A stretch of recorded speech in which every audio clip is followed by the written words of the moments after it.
दोस्तों, आज की इस वीडियो में हम आपको बताएंगे कि महिलाओं को, खास तौर से शादीशुदा महिलाओं को ये 5 गहने कभी नहीं पहनने चाहिए, वरना इससे आपके पति को कष्ट उठाना पड़ सकता है। यहाँ तक कि पति की मृत्यु भी हो सकती है। साथ ही हम आपको बताएंगे कि वो गलती महिलाएं जो आमतौर पर करती हैं, जिसके कारण पति की बर्बादी तय है। तो पूरी जानकारी के लिए वीडियो को अंत तक ज़रूर देखिएगा। नमस्कार दोस्तों, स्वागत है आप सभी का एक बार फिर से। दोस्तों, महिलाओं को गलती से भी ऐसे गहने नहीं पहनने चाहिए, खास तौर से सुहागिन महिलाएं रहे सावधान। खासकर ये जानकारी सुहागिन महिलाएं ज़रूर देखें। सुहागिन महिलाओं के लिए उनका 16 श्रृंगार बहुत ही महत्वपूर्ण होता है। शादी के बाद महिलाएं अपने पति के सौभाग्य के लिए श्रृंगार करती हैं। गले में मंगलसूत्र, माथे पर सिंदूर और हाथों में चूड़ियाँ, ये 3 चीज़ें तो हर शादीशुदा महिलाओं की खूबसूरती में 4 चांद लगा देती हैं। पति के नाम पर किया गया ये श्रृंगार बहुत ही दिलचस्प और आकर्षक होता है। वहीं ज्योतिष शास्त्र के अनुसार महिलाओं के श्रृंगार की कुछ चीज़ों का गलत रंग का चुनाव उनके पति के लिए दुर्भाग्य का कारण बन सकता है। दरअसल महिलाएं जितने भी गहने पहनती हैं, फिर वो चाहे कानों के कुंडल हो या पैरों की बिछिया या पायल या मंगलसूत्र हो, चूड़ियाँ हो, आपको ये गलती कभी नहीं करनी चाहिए। आज की वीडियो में हम सभी गहनों के बारे में बात करेंगे। तो चलिए सबसे पहले बात करते हैं कानों में पहने जाने वाले गहनों की, जैसे कि इयररिंग्स, टॉप्स, झुमके, कुंडल। दोस्तों, कानों में ऐसे कुंडल पहनने पर आपके ऊपर कष्ट आ सकते हैं, आपके पति पर कोई भारी विपदा आ सकती है। तो चलिए जानते हैं दोस्तों। सबसे पहले आप कान छेदन संस्कार के नियम जान लें। हमारे शास्त्र कहते हैं कि ये संस्कार 6 से लेकर 18 महीने तक के बच्चों के हो जाना चाहिए। अगर ऐसा नहीं हो पा रहा है तो आपकी आयु किसी विषम संख्या में हो, जैसे 3 साल, 5 साल, 7 साल, 9 साल या फिर 11 साल। इसी तरह से आगे बढ़ती हुई इन्हीं वर्षों में ही हो जाना चाहिए। ध्यान रखने वाली बात तो ये है कि ये संस्कार अगर लड़कों का हो रहा है तो पहले दाहिने कान का छेदन चाहिए, फिर बायां कान, और बालिकाओं में ये क्रम उल्टा हो जाता है। उनका पहला बायां कान छेदना चाहिए और फिर दाहिना। बालिकाओं में एक चीज़ और होती है, उनकी नाक, जो कि उसे भी छेदा जाता है और वो भी बायां। यहाँ पर एक बात सबसे बड़ी है, शास्त्रों में स्पष्ट बताया गया है कि लड़कियों की नाक के बाएं ओर के हिस्से को छेद देना चाहिए। सीधे हाथ की तरफ नाक कभी नहीं छेदनी चाहिए, वरना इससे दोष लगता है। दोस्तों, कानों में कुंडल पहनने से महिलाओं तथा बालिकाओं को श्वास रोग, सर दर्द की समस्या से छुटकारा मिलता है। ज़्यादातर ये देखा गया है कि जिन महिलाओं तथा बालिकाओं के कान में छेद हुआ होता है, वो इन रोगों से बची रहती हैं। साथ ही साथ इनके सोचने की शक्ति, याददाश्त और बढ़ जाती है। दोस्तों, शास्त्रों के अनुसार कान में ऐसा कुंडल किसी भी महिला को नहीं पहनना चाहिए। लगता है सबसे बड़ा पाप और लगती है ये घातक बीमारी। आजकल देखा जाता है कि ज्यादातर माताएं, बहनें नकली धातुओं से बनी आभूषणों को धारण कर लेती हैं, जिससे उन्हें तमाम तरह की परेशानियों का सामना करना पड़ता है। आपको सलाह दी जाती है कि इन चीज़ों से हमेशा बचें और लंबे समय तक इन धातुओं को कभी ना पहनें। आप कानों में कुंडल के लिए सोने तथा चांदी के धातु का प्रयोग करें। अगर आप कानों में किसी और धातु का प्रयोग करते हैं तो इससे आपके सभी ग्रह बिगड़ सकते हैं, आपके ऊपर दोष लग सकते हैं, यहाँ तक कि आपके पति पर सबसे बुरा असर पड़ सकता है। किसी और धातु को कान में डालने से कैंसर जैसी घातक बीमारी भी हो सकती है, इसीलिए सावधान रहें। दोस्तों, शादीशुदा महिलाएं भी सावधान रहें, नहीं तो आपके घर में होगा ये अनर्थ। शास्त्रों के अनुसार व्यक्ति पर सबसे भारी दोष तब लगते हैं जो वो किसी पराये व्यक्ति की चीज़ को इस्तेमाल करें। इसीलिए सुहागिन महिलाएं कभी किसी के कुंडल अपने कानों में ना डालें, अन्यथा आपका वैवाहिक जीवन खराब हो सकता है, उसका दोष आपके ऊपर आ सकता है। ऐसे में आपको मंगलसूत्र भी किसी का इस्तेमाल किया हुआ नहीं पहनना चाहिए, नहीं तो परिणाम बहुत बुरे हो सकते हैं।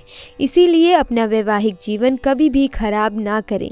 कभी भी घर की महिलाओं को सोने के आभूषण नहीं पहनने चाहिए, किसी के दिए हुए आभूषण ना पहने।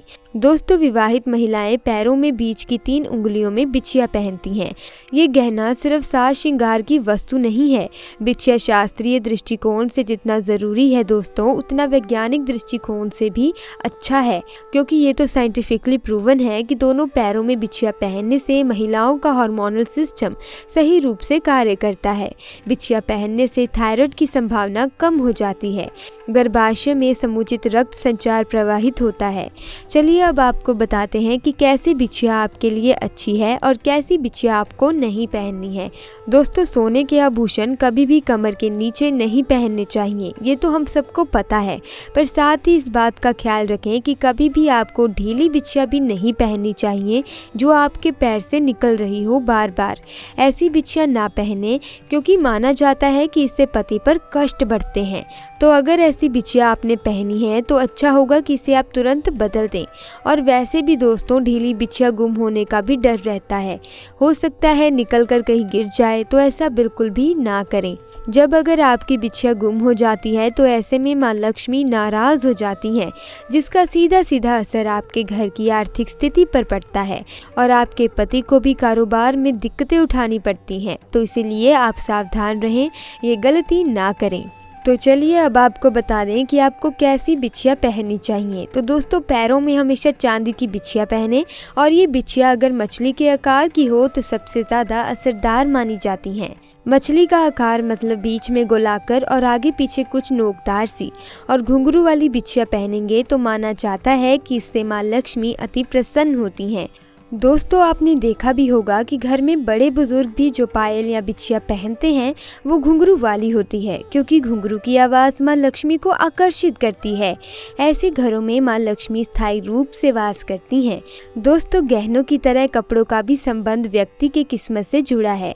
जो रोज़ाना हम कपड़े पहनते हैं उसमें भी कुछ बातें हैं, कुछ ऐसी गलतियाँ हैं जो हम अक्सर कर बैठते हैं, और फिर जब घर में गरीबी आती है तो लोग बोलते हैं कि ये सब कुछ ठीक से किया था, ना जाने फिर क्यों दरिद्रता झेलनी पड़ती है। वैसे भी दोस्तों, ये तो सब जानते ही हैं कि किसी मनुष्य के व्यक्तित्व में उसके कपड़ों का भी एक अहम किरदार होता है। वस्त्र ना सिर्फ तन को ढकते हैं, बल्कि उनमें हमारे चरित्र, व्यवहार, आत्मविश्वास की भी झलक होती है। कहा भी जाता है कि इंसान की पहचान उसके कपड़ों से होती है। वर्तमान दौर में नए फैशन के चलते बहुत से लोग कटे फटे कपड़े, जीन्स, टॉप पहनते हैं, या फिर कभी कभी हम लापरवाही में कपड़े की सिलाई खुल जाने के बाद भी उसको ठीक नहीं करते हैं। ज्योतिष शास्त्र के मुताबिक ऐसे कपड़े को पहनना अशुभ माना जाता है। फटे कपड़े पहनने से शुक्र ग्रह प्रभावित होता है और ये हमारे जीवन में होने वाली शुभ अशुभ घटनाओं के लिए जिम्मेदार हो सकता है। ज्योतिष शास्त्र के अनुसार फटे कपड़े पहनने से शारीरिक क्षमता और ऊर्जा नष्ट होती है। इससे हमारा शरीर अनेक प्रकार की बीमारियों से ग्रसित हो जाता है। ज्योतिष शास्त्र में शुक्र ग्रह को सुख, शांति, प्रेम, दाम्पत्य जीवन का उत्तरदायी ग्रह माना जाता है। भोग विलास और जीवन की गुणवत्ता का काम भी शुक्र ग्रह का ही होता है। इसीलिए शुक्र के प्रभाव से बचने के लिए हमको फटे कपड़े पहनने से बचना चाहिए। कटे फटे कपड़ों को पहनने से दरिद्रता आती है, इसीलिए भूलकर भी इस प्रकार के कपड़ों का इस्तेमाल ना करें। कटे फटे जीन्स, टॉप पहनकर भले ही आप अच्छे लगे, लेकिन इससे आप शारीरिक और मानसिक रूप से प्रभावित होते हैं। इससे आपके ऊपर नकारात्मक ऊर्जा का प्रभाव रहता है। आपका अपनी पति पत्नी या किसी दोस्त के साथ मनमुटाव या अकारण लड़ाई का कारण भी वस्त्रों का फटा होना ही होता है। भले ही ऐसे कपड़े पहनकर आप फैशन के दौर में खुद को आगे रख सकते हैं, लेकिन ज्योतिष विद्या के अनुसार ऐसे कपड़े आपके गुड लक को बैड लक में बदल देते हैं। न सिर्फ बाहर बल्कि घर पर भी फटे और ज़्यादा पुराने कपड़े ना पहने। ध्यान दें, शनिवार के दिन कभी भी नए कपड़े ना पहने। नए कपड़े को केवल बुधवार, बृहस्पतिवार और शुक्रवार के दिन ही पहने। रात्रि के समय नए कपड़ों को बाहर नहीं छोड़ना चाहिए। इनमें नकारात्मक ऊर्जा प्रवेश करती है, जो कि कपड़े पहनते समय हमारे ऊपर प्रभाव डालती हैं। तो दोस्तों, आज की वीडियो में बस इतना ही। मुझे उम्मीद है वीडियो आपको बेहद ज्ञानवर्धक लगी होगी। अगर हाँ तो वीडियो को लाइक कीजिए, चैनल को सब्सक्राइब कीजिए। मिलते हैं अगली वीडियो में। आपका बहुत बहुत धन्यवाद।